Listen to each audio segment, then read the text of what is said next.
You actually talked about that in next episode. Let me start that just section. Yeah. Just going to do that. So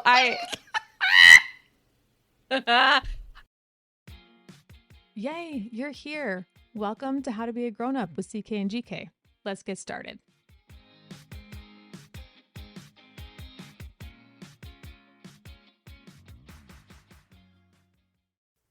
Hello, and welcome to the podcast where sometimes I don't know where that's going. It's very Michael Scott to be like, I just start talking and I don't know where it's going to go. We're so glad you're here. Welcome to How to Be a Grown-Up, the how-to show for women who are either 15 minutes early or 2 hours late, and there is no in between. And we say this as people who delayed our own recording session by 30 minutes today. So yes. Yep. I'm Caitlin, and with me today, co-hosting for Jenny, is Ariella Monti, author of Roots in Ink and Bound by Ink, which is coming. I don't know when. Do you know when it's coming? I am shooting for January 2026. I scheduled my copy editor for October.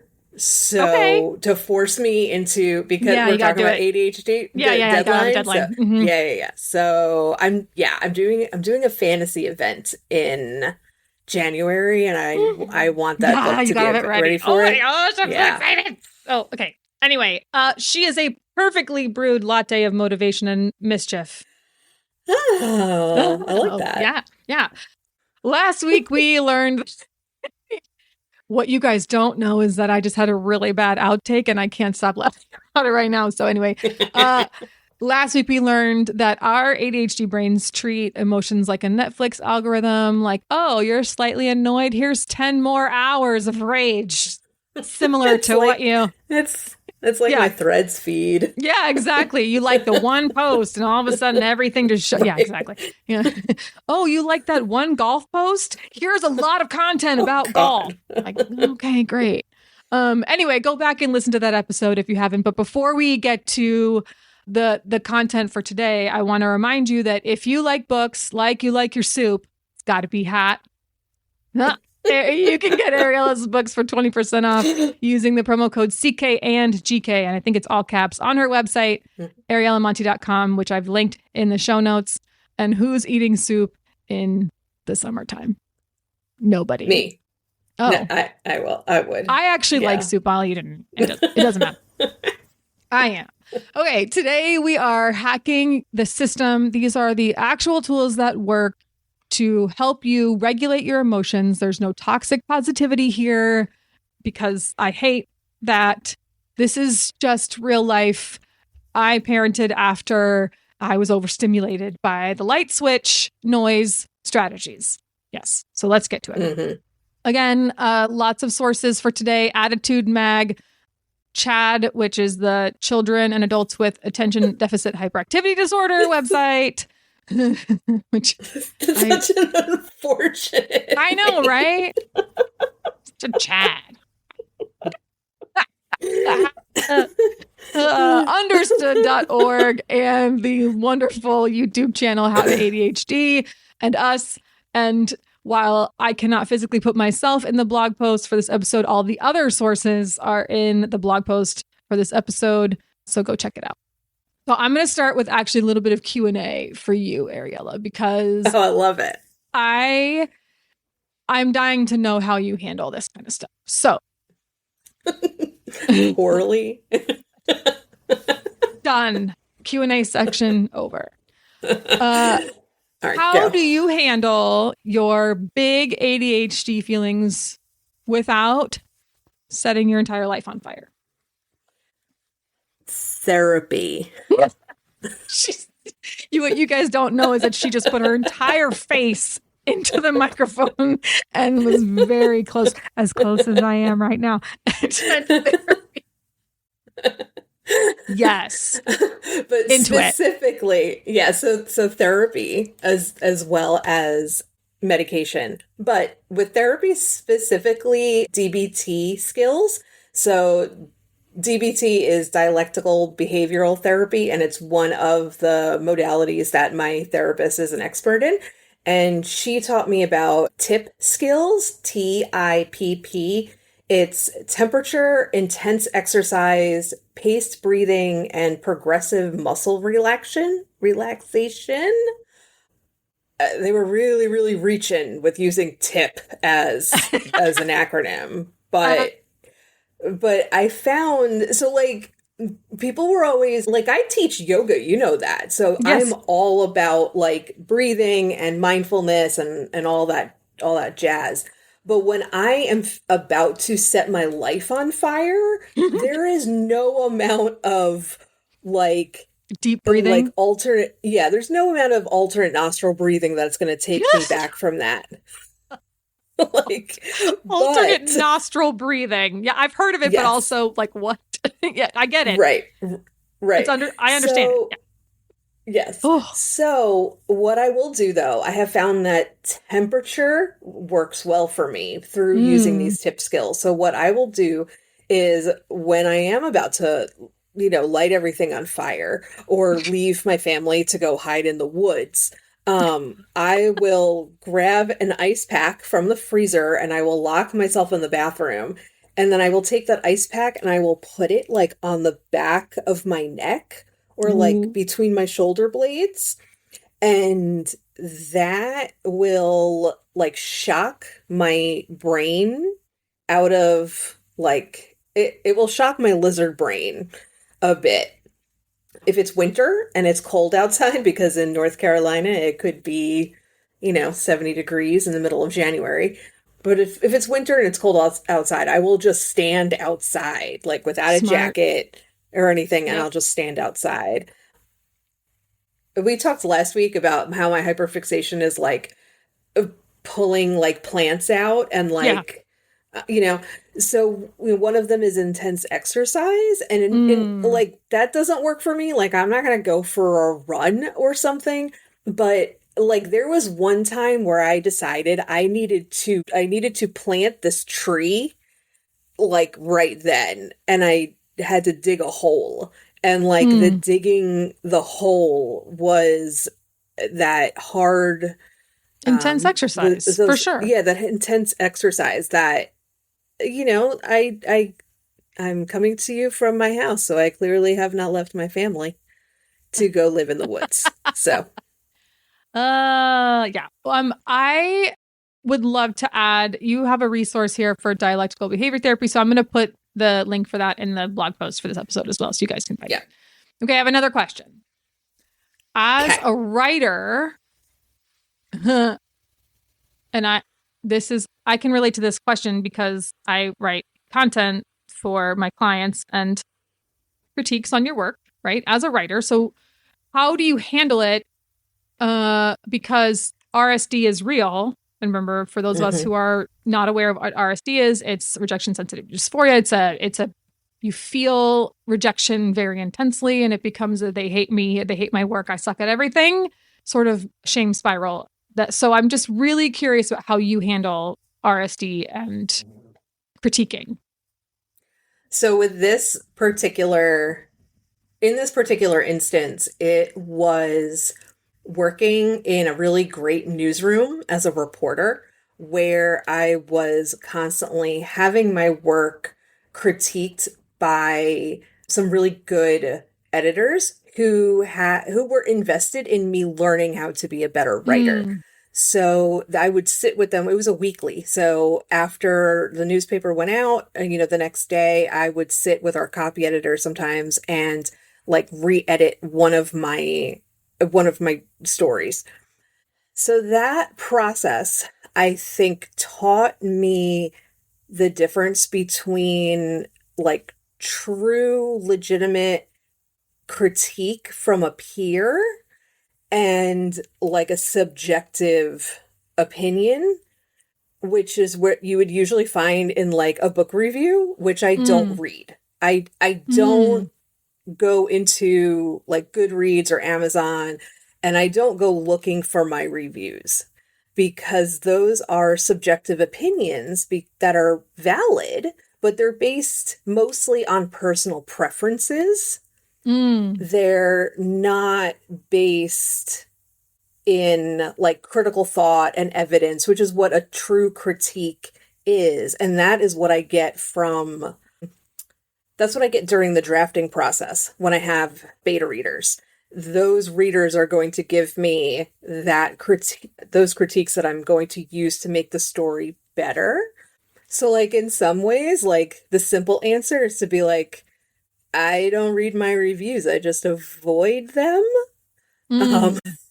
I also forget that they exist because, object permanence. Like Right. I just kind of forget they exist. Right. But yeah, that and like when you're a reporter and you're coming in the morning and like the local town nut job is screaming in your voicemail about like the story you wrote on the new light posts. Like really, like, what can anybody tell you at that point? Right. I mean, that makes sense.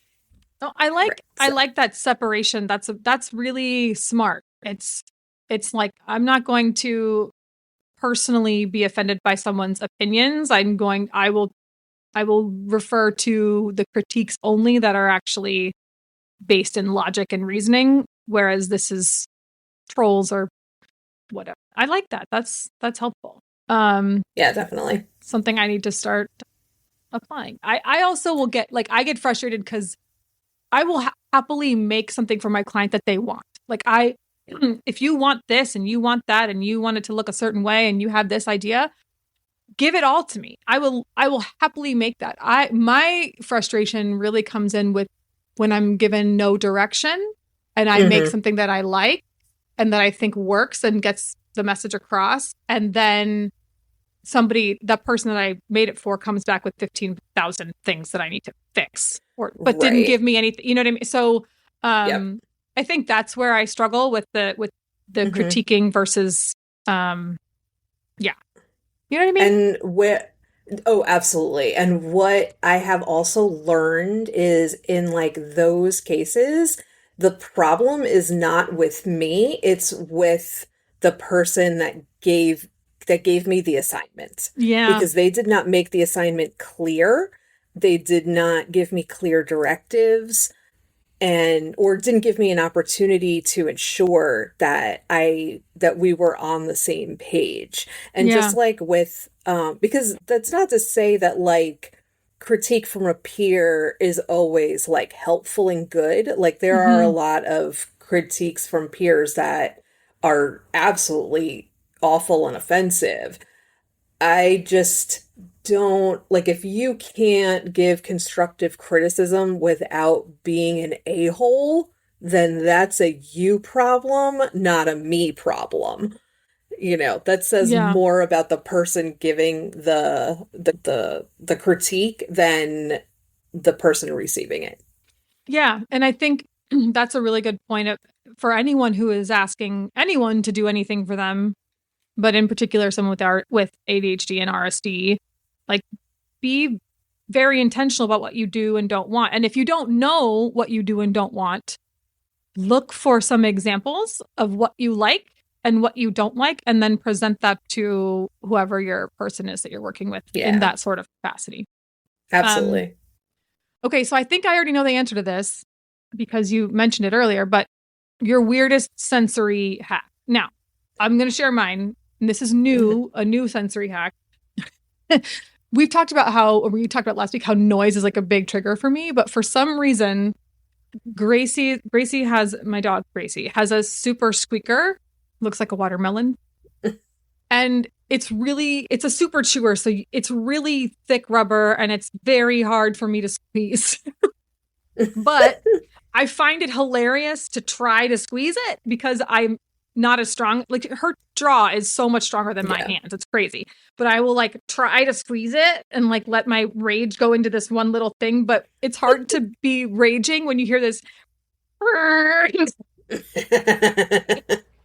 So it just made me laugh. So it's like a funny sound, and it's that like physical exertion of me trying to make it make that sound.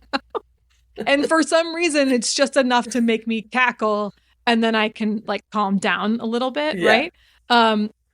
It's just really hard to rage when you hear that ridiculous sound. The other day, she's running around our house with it in her mouth, and I swear it sounded like a Star Wars movie with like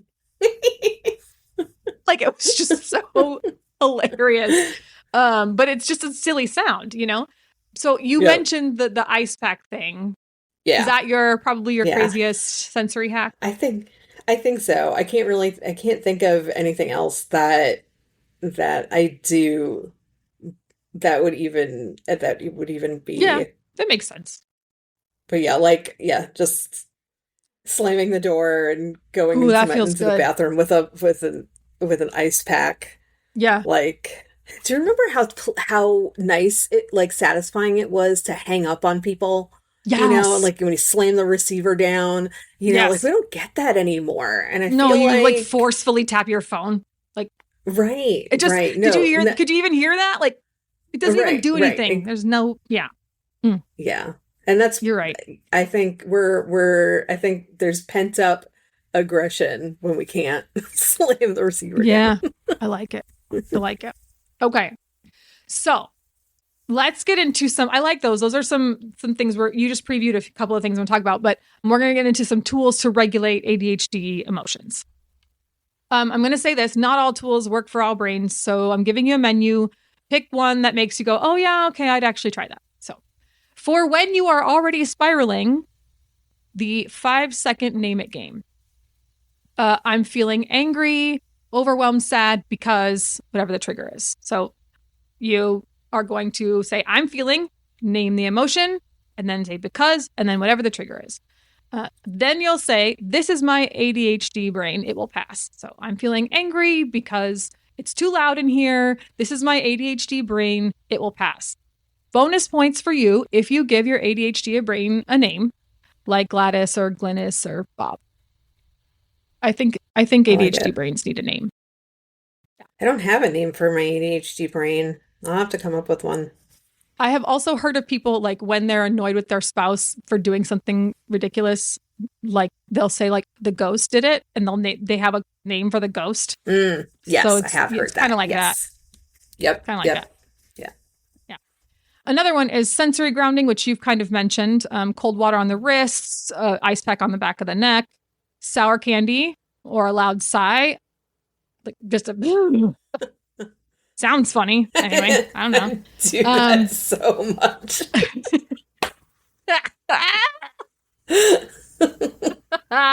All of those things interrupt the spiral. I literally have I bought a pound of Warheads for this exact reason, and they're sitting in a little thing on my kitchen counter where I can go get one anytime I need it for when I'm feeling a little spirally. Okay.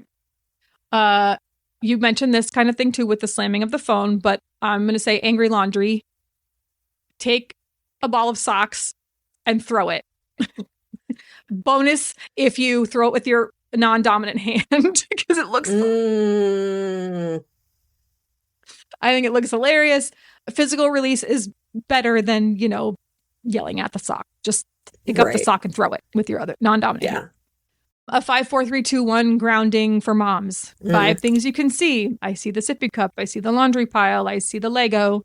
4 things you can touch. Here's the countertop. It feels nice and cool. The soft hoodie. The diaper that I bundled up in my hand. Whatever it is. Okay. It distracts your brain mid-spiral. So those are a few things you can try. I'm going to tell you right now. I'm going to encourage you to pause the episode for 15 seconds. Try one of them right now. Do it. Like, name 5 things you can see. My coffee stain from this morning. 4 things you can touch. My sweatpants. They're soft. I like them. Okay. It helps. It makes your brain shift gears. Try it. So those are already spiraling ones. Here's some for when you feel it coming. The oh crap, I feel it coming. Okay. A movement break. A 2-minute dance party, wall push-ups, resets your nervous system. I work from home, so I'll go fold laundry, or I'll put clothes away, or I'll take the dog outside for 5 minutes. Just anything that kind of gets me out of whatever that environment is that I'm upset about and makes me move my body in some way. And it doesn't have to be, it can be a monotonous task. It doesn't have to be one that requires a lot of critical thinking.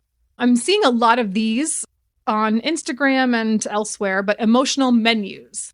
So these are pre-planned coping tools. So like when I'm overwhelmed, I will XYZ. Text a friend, listen to this song, hug my pet, whatever it is.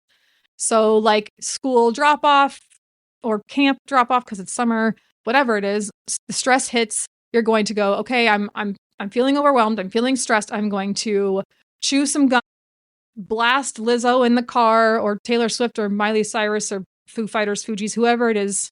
And then you're going to text your ADHD mom friend who gets it a predetermined emoji or GIF that means you're screaming into the void. I highly recommend this pro tip. If you don't know how to do it, you can Google this. Make it a keyboard shortcut so that you type in like 2 letters and the thing just pops up and you don't have to do anything else. You don't have to go searching for your favorite one. My I'm losing it one, I've got a couple, but like the rage emoji, sometimes the clown emoji. And then I also am a big fan of the wrecking ball Miley Cyrus gift. And if you can scream sing wrecking ball in the car, I also would recommend that. Yeah. Okay, so those are preventative ones for when it's coming and you need to get ahead of it. When you're talking about like long-term hacks, we're going to do some things to make yourself less explosive or your life, whatever it is, okay? You're going to externalize the emotion. If you need to rant to yourself. I'm a big fan of the shower rant. I win every argument in there. Just gonna say that now. Yeah. I am an awesome debater in the shower. Yeah. Do that in the laundry room, get a voice memo going, whatever you need to do. Like rage journal, make your hand into a fist and write with the fist instead of like your normal handwriting. Literally scream into a pillow. Any of those things you need to do to get the emotion out of your body, probably going to be helpful.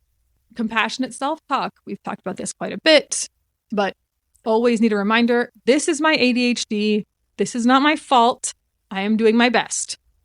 Right? Like, and I've started to get to the point now with my family where I'll say like, it is too loud in here. It is not you. It is me. I am feeling overstimulated. I need to leave. You did not do anything wrong. And neither did I. It's just how I feel in this moment. And I have to escape from it. Reframing that word selfish around self-care. Remember that self-care is not selfish. It is doing what you need to do so that you don't lose it later, right? So taking those 10 minutes to scream sing Wrecking Ball on repeat 4 times, it's not extra. It's like neurological first aid. You have to do that sometimes, okay? Miss any? Do you think of anything I missed? Or any tips that you like? I don't think so. I think between yours and mine, we got it. I think so. I think going back and listening to the previous episode we did on mindfulness is a great long-term plan, because I've noticed that since I started a mindfulness practice, I can recognize this stuff. So I can like now, instead of me already spiraling, the mindfulness helps me recognize the emotions so that I'm in the like, oh crap, I feel it coming. And I don't get to the spiral as often as I did in the past.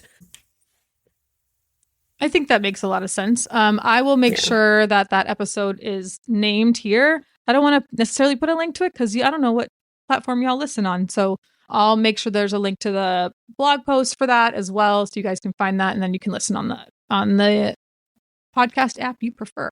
So your homework for this episode, I don't like to give homework, but I'm giving you homework. Pick one of these tools and pair it with your most predictable trigger. So if you know that 4 p.m. is when your meds wear off and you're about to doom spiral, set an alarm for like dance party right now. And when I don't know, if traffic sets you off, put like 3 warheads in the console of your car so that when you start to lose it, you can just grab a warhead. Like there is nothing wrong with doing any of those things. But so your homework is to find your trigger and pair it with one of these things that you might want to try. And then I'd love for you to report back. I want to share your wins. So if you have any, just tell us and I want to put them in the episode or put them on social. Let's take a break. We'll be right back. Okay, y'all. POV. You find a diary exposing forbidden magic, and the hot museum caretaker's life depends on you burning it. Roots in Ink, the debut novel by Ariella Monti, is the fantasy romance for rebels.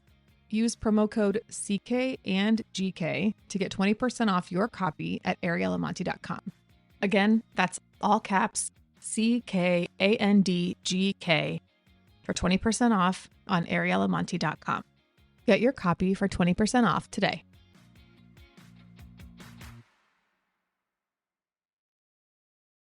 And we are back. Hyperfixations. I'm sure you have one. Oh, I do.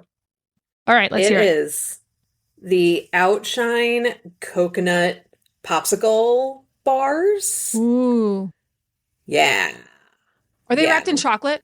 No. These are just like, it's basically just like if they took a coconut, put it in a blender, and then froze it. Ooh, and then put it yummy. on a stick. Yeah. Nice. Outshine is that like, I think you get them at like any grocery store, but they've got like a whole bunch of different fruits and stuff. So my kid, like right before we went to New York, was like, I want to try coconut. And, you know, my kid has an restrictive eating disorder. So when he wants to try a food, I'm like, let's go to Food Lion. Yeah. And we got like a whole bunch of different coconut things. And he ended up not liking coconut, but I love coconut. And it's like, I don't know. I kind of feel like I'm at the beach when I eat it. Almost like some kind of like adult beverage, but minus the adult part. Yeah. Exactly. But it's cold, so it's good not only for the heat, but it would probably be a good thing to have when I'm about to set everything on fire. Yeah, I found that like some sort of frozen something will help, even if it's like sucking on an ice cube, like just that kind of helps with that whole shocking your system kind of thing too. Yep. Yeah. I'm just right now what I would really like is like a cold almond joy. It sounds really good. Yeah. Okay. Did I mention that I have a dog? Because I have a dog. No, tell me about your dog. You have a dog? What? I have a dog. Yeah. So just for the record, like this is my first, Gracie is my first dog. Like I wanted a dog my whole life as a kid. And then I moved out and my brother and sisters got a dog and I did not get the dog. So my parents have had dogs, but I did not ever get to have one. So I was not happy about that. But I have a dog now. She's mine.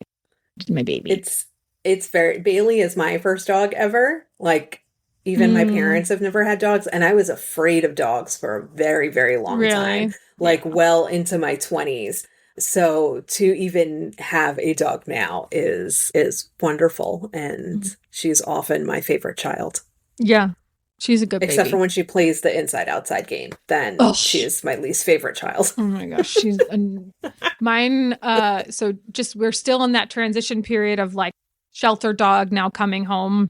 And shelter dogs, depending on when you get them, come with baggage. Mine's 6.5. So she's got some baggage. But she will sometimes cry in the middle of the night. And not just cry, but like bark, like actively barking at 1 a.m. We've gotten a lot better.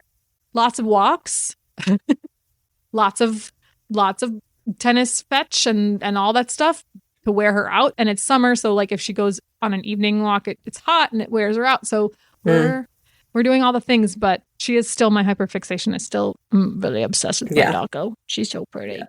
Yeah, go look at the blog post for this episode. You'll see a picture. Yeah. Did you get anything done finally?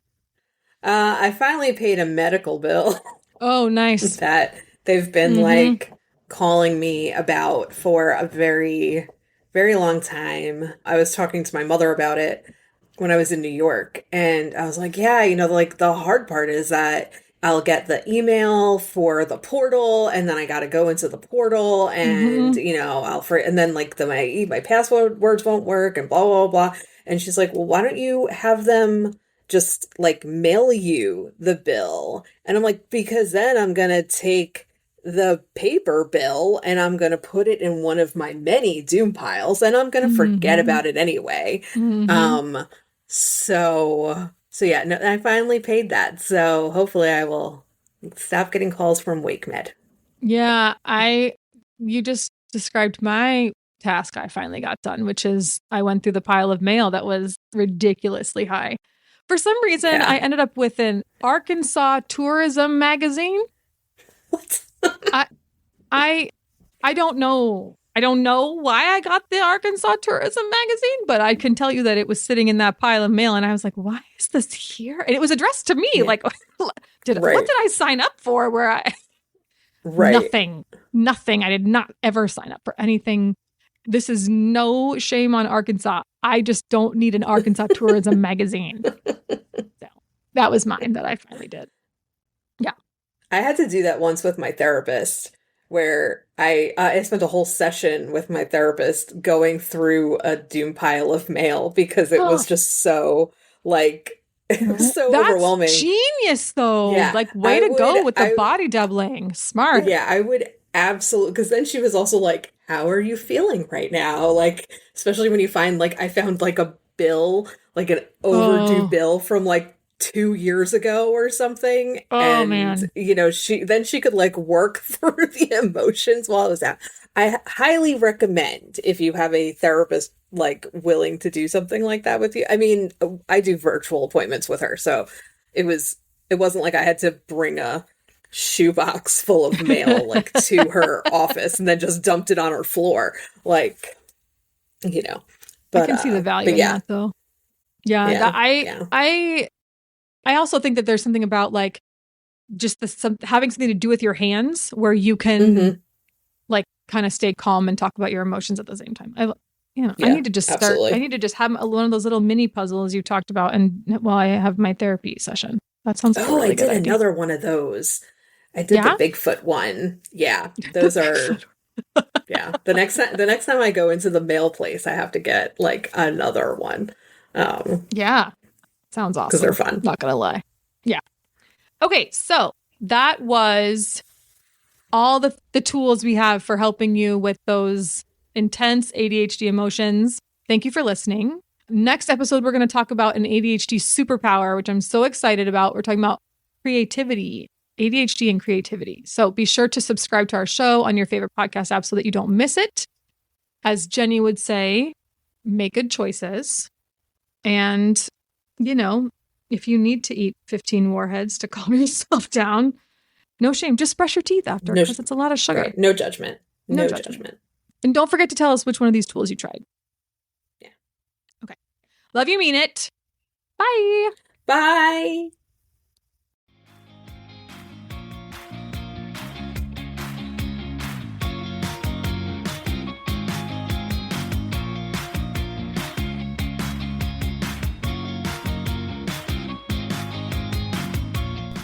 Hey friends, thanks for listening to the CK and GK podcast. Find us at CK and GK podcast on Instagram and Twitter, and rate, review, and subscribe on Apple Podcasts, Spotify, Good Pods, or anywhere else that you pod. See you next time.